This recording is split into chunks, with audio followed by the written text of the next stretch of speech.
that we are recording this. So if you, for any reason, don't want your face shown, just keep that aware. And if you would like to see this in the future, if you miss something, you want to share it with somebody, let us know and we can distribute that to you. I'm very pleased that this series is coming to fruition. Heather and Kim have been working on it for a while. As I said, my name is Nora Melly. I'm the Education Manager for the Delaware Center for Horticulture. I'm going to keep my comments really, really brief because we don't, this is a pretty short lecture. So you don't want to hear me talking, you want to hear Kim talking. But just quickly, if you have any questions, please put them in the chat. We'll have a Q&A time at the end. Just type them in the chat and we'll work on it that way. Make sure that you stay muted. If you have follow-up questions, that's fine. You can come off of mute and talk. We're not going to be super strict, but just to make sure that there's no sort of distractions. We are recording. I'm just going down my list, making sure I don't forget anything. And we do have 2 more lectures in this series, so please keep an eye out for those and attend if you can. Kim is our public ally here at the Delaware Center for Horticulture. That means that they are here with us for a fairly brief period of time. I think it's 9 months. Is it 9 months, Kim? 10 months. 10 months. I was close.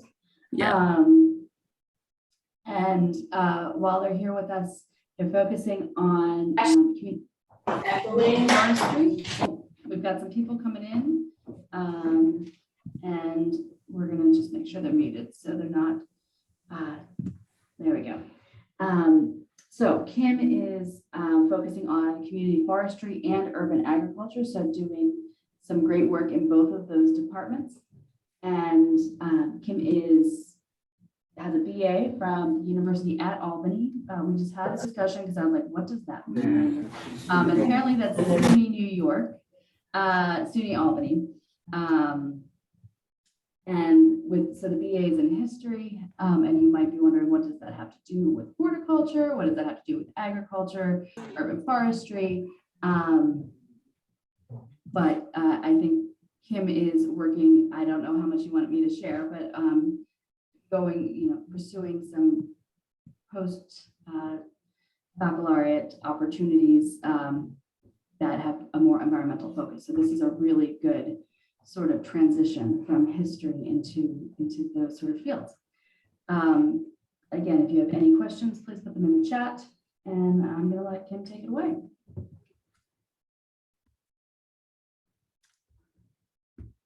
Okay, everyone can see my screen. Okay. Hi, everyone. Thank you so much for joining today. As Nora mentioned, I'm Kim Eastlick, an AmeriCorps Public Ally serving at the Delaware Center for Horticulture. I've also included Heather's name, who is our community forester. Today's lecture centers around the benefits of trees and their importance in urban environment. So let's get started. Hold on. Okay, there we go. To best understand the benefits and need for trees, it's important to start at a base level of tree knowledge. So what exactly are trees? They're considered woody plants that have one perennial stem or a trunk at least 3 inches in diameter at a point 4.5 feet above the ground, a mature height of at least 13 feet, and primary and secondary growth as well. Trees are often extremely beneficial to us, often in ways that we may not think of. They provide a variety of ecosystem services, which includes leaves photosynthesizing, taking in carbon, and producing oxygen. Trees also create habitats for plants and animals. As leaves drop, they decompose, which adds nutrients to soil. Trees also reduce temperatures as they provide shading and transpiration. And lastly, storing carbon in their woody tissues as they grow. Okay, carbon sequestration is essentially the carbon intake of the tree. And a fun fact about carbon sequestration is that America's forests sequester 866 million tons of carbon a year, which is roughly 16% of the US annual emissions. Therefore, maintaining our current forests is crucial. Another great ecosystem benefit of trees is their ability to mitigate stormwater. So this is a graph that demonstrates the process by which trees absorb water. A 100-foot tall tree can take 11,000 gallons of water from the soil and release it into the air as oxygen and water vapor in a single growing season. Therefore, trees are excellent tools for absorbing and mitigating water. So with all of the ways that trees benefit the ecosystem, there are also several social services provided by trees. For example, through crime reduction. Evidence now suggests that strategically planted vegetation in underprivileged communities may actually reduce crime by drawing people to public places and increasing the probability that a criminal is observed. They also provide noise screening. Urban forestry researchers have shown that even narrow belts of trees can reduce noise by 3 to 5 decibels. Trees also provide a sense of community. Research demonstrates that green spaces in urban areas influences social cohesion by providing a meeting place where people can develop and maintain neighborhood ties. Additionally, trees also provide aesthetic beauty as they can provide privacy or screen out undesirable views. And they also encourage outdoor recreation. During the summer months, trees provide shade, cooling the air, and allowing for more time outside. Some more ways trees are beneficial and can actually save you money. Trees increase property value, and having large trees in yards along streets increases a home's value from 3% to 15%. Additionally, they lower energy costs. If you plant a tree today on the west side of your home, in 5 years, your energy bills should be about 3% less. In 15 years, you could expect that savings to be about nearly 12%. To continue on the point of how trees save you money, this is a graphic showing how strategically planted trees can work for you to save energy through shading and wind block. Shading over roofs, driveways, and other dark man-made surfaces during spring and summer helps to reduce air temperatures and ultimately lessening the need for air conditioning.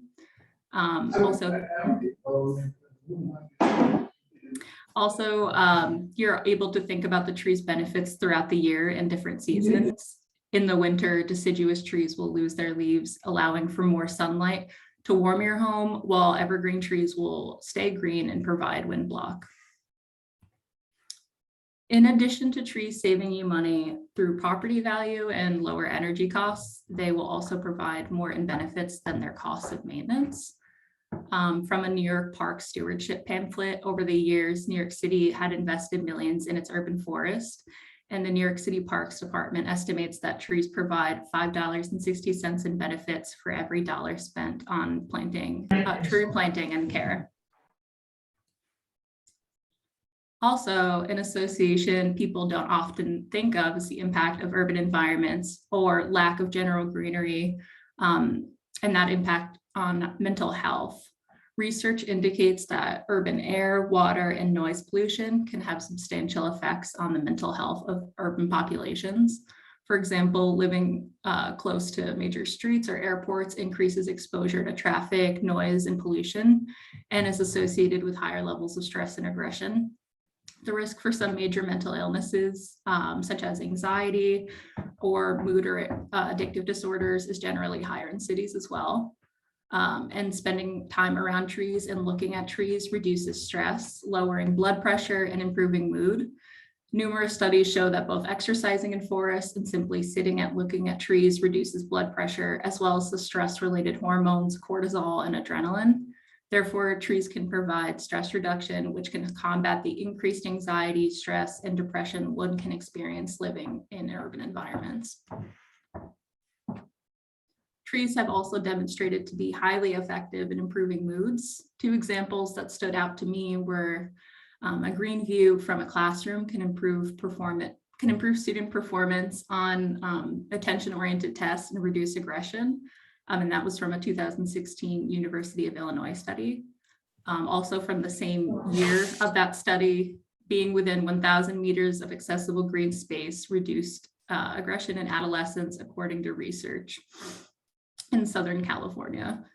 Simply having trees be within your line of sight can provide many positive psychological benefits, particularly for those who live in cities. And oftentimes living in cities, we may not think of all the ways that trees can benefit us, as there typically might not be much greenery around. So why is there a more dire need for trees in cities? Trees work to increase urban biodiversity, and as just mentioned, they help combat increased mental health issues people can experience. They also act as filters for urban pollutants, as well as cooling the air to decrease the severity of the urban heat island effect. This is one of the many reasons that green infrastructure is extremely important in cities, as it provides cleaner air and water, as well as significant value for the community with flood protection, diverse habitats, and beautiful green spaces. Green infrastructure is defined as water management systems that essentially replicate natural water cycles to combat urban and climate-based issues. And this can include bioswales, bioretention systems, rain gardens, and more. And on this slide to the right is a photo of a DCH installation of a bioretention system on Delaware Avenue in Wilmington. Also, landscapes with plants that will tolerate flooding conditions and capture and store water during and after precipitation events can act as green infrastructure in cities. And this is ultimately why there's a significant need for urban foresters and funding for tree programs in cities. The gray that we see in cities also contributes to a phenomenon known as the urban heat island effect. This happens in cities due to construction, development, and deforestation. The increased impervious man-made surfaces reflect solar radiation and heat rather than absorbing. And this is due to a lack of general greenery and shade. This is a major concern in environmental work today, as the majority of people live in the world live in urban areas.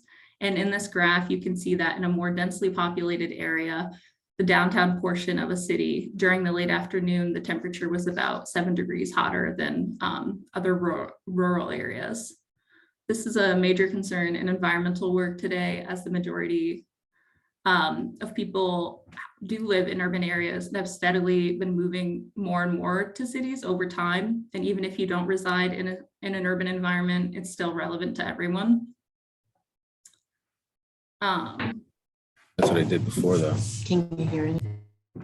And to visually demonstrate the increase in moving to cities, this is a graphic from the UN Population Division, which has tracked the number of people living in urban areas from about 1960 to 2020. And you can see how movement to urban areas has steadily increased over 60 years.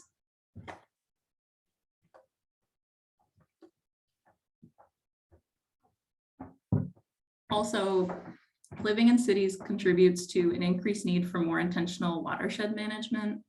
A watershed, as shown in the diagram to the right, is the area of land that catches rain and snow and drains or seeps into a marsh, stream, river, lake, or groundwater.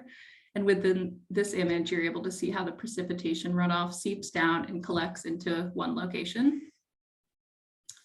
So what can adequate watershed management do for us? Watersheds help to improve water quality and prevent flooding. And this is crucial in cities, as water quality is often worse due to urban pollutants. Healthy waters also provide many ecosystem services, including carbon storage, erosion and sedimentation control, increased biodiversity, soil formation, wildlife movement corridors, water storage, water filtration, flood control, as well as reduced vulnerability to invasive species, the effects of climate change, and other natural disasters. So this is an interesting case study from 1997 that has highlighted the significance of watershed preservation. In 1997, New York City embarked on a monumental plan to buy thousands of upstate acres, shielding its reservoirs from pollution, improving treatment plans and septic systems, and subsidize environmentally sound and economic development. As you can see on the graph to the right, watersheds are extremely helpful in transporting goods and are often responsible for the transportation of some items listed, such as maple syrup, wood products, and electrical components. This case study has a bit of personal significance as I'm originally from New York, so it's interesting to see that the ways that we've historically managed our watersheds. Investing in the ecosystem of New York City's various watersheds allowed for protection from pollutants within the water supply. For about 200 years, New York City's residents depended on upstate communities to contribute to the largest unfiltered water system in the world. The watershed spans nearly 2,000 square miles, an area roughly the size of the state of Delaware, with 19 reservoirs and aqueducts cutting across 9 counties to provide 1.2 billion gallons of drinking water daily to 9 million New Yorkers. So finding solutions to keeping watersheds clean was crucial, as it provides a major source of drinking water for New Yorkers. So after receiving all of this information, you're probably curious as to how you can involve yourself more in tree stewardship. Something you've already done today by attending this lecture is continuing to educate yourself and neighbors on the subject. You can also plant trees in your yard or encourage others who can do so. You are able to volunteer to help plant trees within your community, as well as advocating for tree preservation. And to provide some background on how the Delaware Center for Horticulture has been involved in greening throughout the years. The DCH was founded in 1977 with a mission to build greener communities across Delaware. Over the 45 years, we've accomplished this primarily in 3 ways: through community forestry efforts by organizing tree plantings and giveaways in the city and county, public landscapes by maintaining sites in the public right-of-ways where you will find DCH and sponsor signs, and lastly, through urban agriculture, as we created the first urban farm in Wilmington, the E.D. Robinson Urban Farm.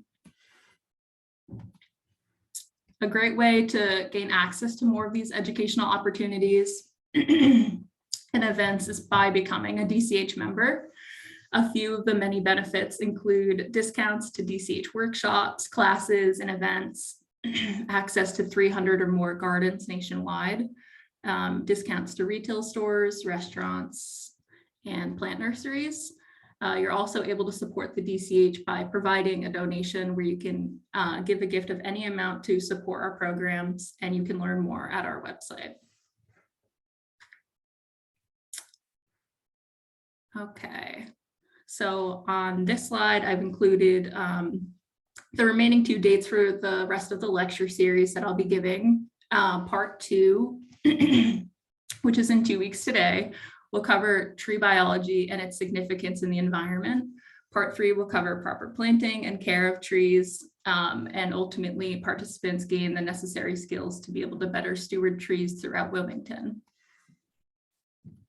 And along with educational lectures, the DCH also hosts a variety of other events throughout the year that includes a pop-up beer garden, learning from Great Gardens field trips, where you're able to tour and learn about various gardens throughout Delaware and surrounding states, and Dance for Plants. Admission to all the events mentioned are also discounted with DCH membership. And I've included my contact information along with our community foresters, Heather, for any current or future questions you might have about the DCH or trees. I also included some of the major resources I used when sourcing all of this information. And lastly, I wanted to pose a few general questions to the audience in addition to any questions anyone else might have, as a way to kind of facilitate a discussion. So what is something you now know that you hadn't about the benefits of trees prior to today's lecture? In what ways should tree equity determine and shape current forestry efforts? And lastly, how has your perception of trees changed? I would like to say something. Yeah. Can you hear me? Yes, This is Christy. This is Christy. Yeah, I believe in tree planting trees and building up areas that are flooding a lot here in Wilmington. We had that flood that happened over September. Remember that big major flood? And it totally evicted some people from their homes and everything. I think that would be something that we could propose to even our governor, for to build up that area along the riverside along the Brandywine River down at that lower end that affected all those homes.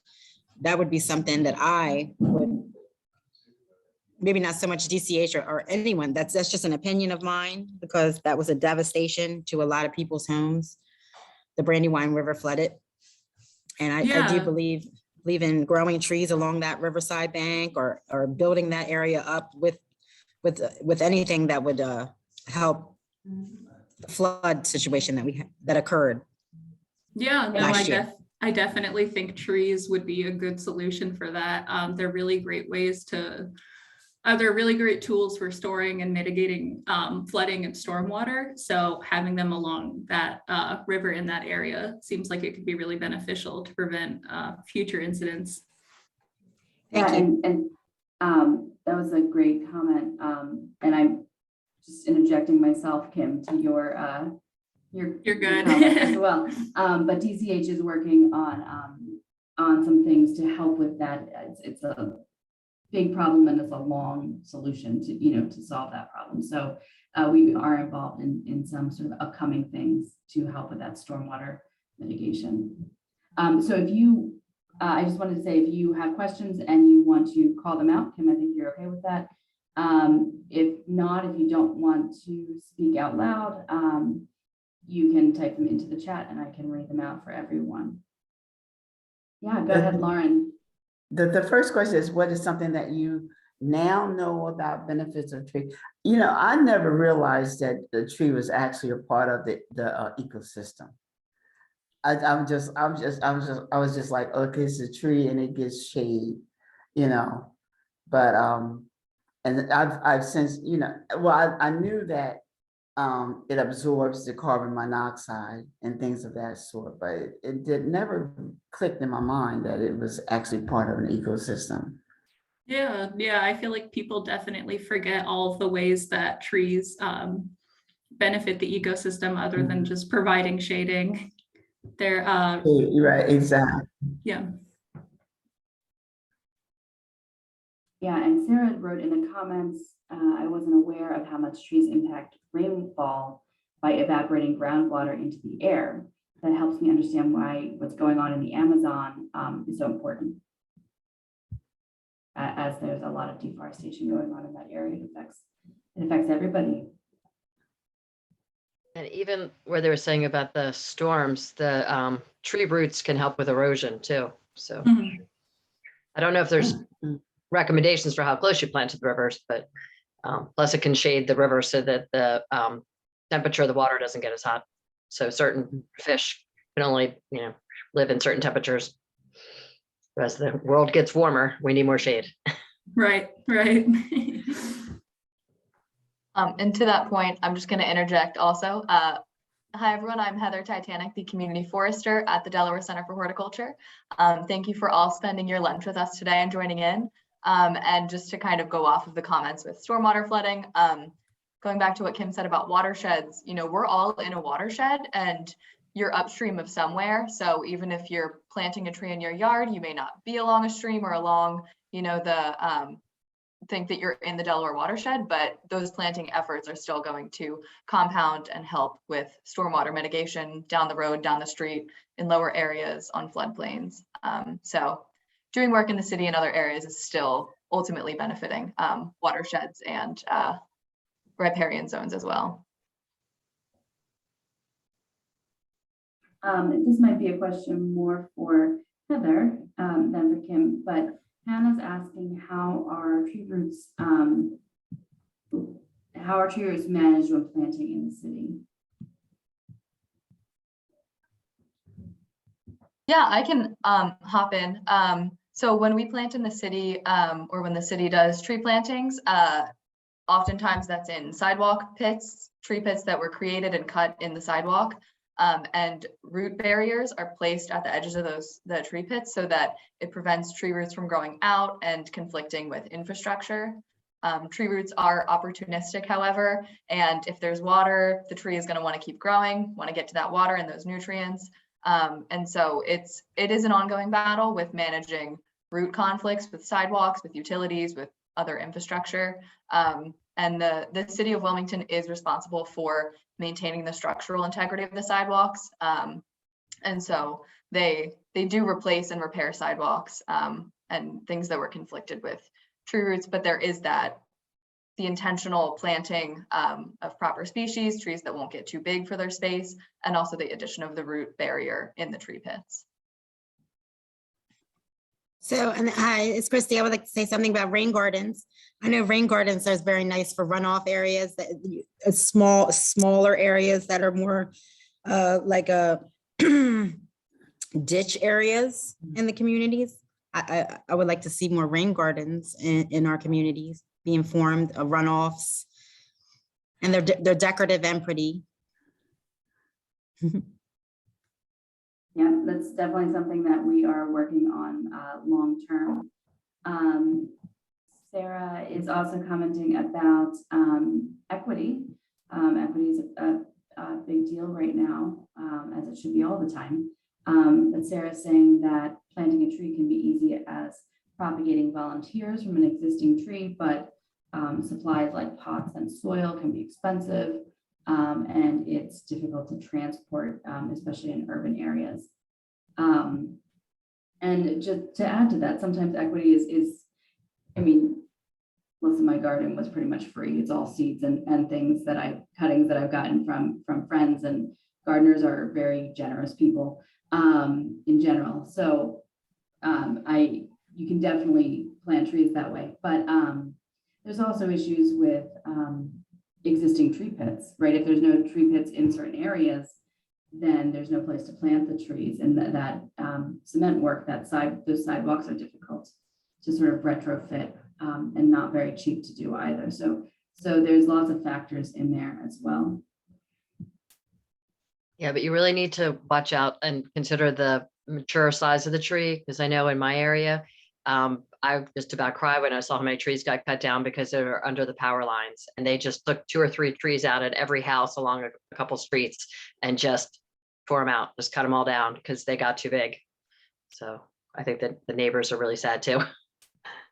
Yeah, and there's Heather, what's that phone number to call to make sure that you're not in the way of utilities? You know, off the top of your head? In Wilmington, it's Miss Utility. I don't know it off the top of my head.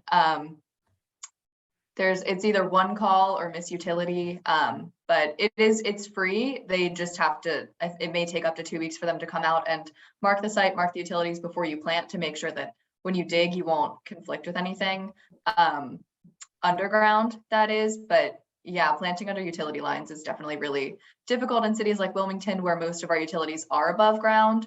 Whereas if you go just a few hours south to Washington, D.C., a lot of their utilities are buried.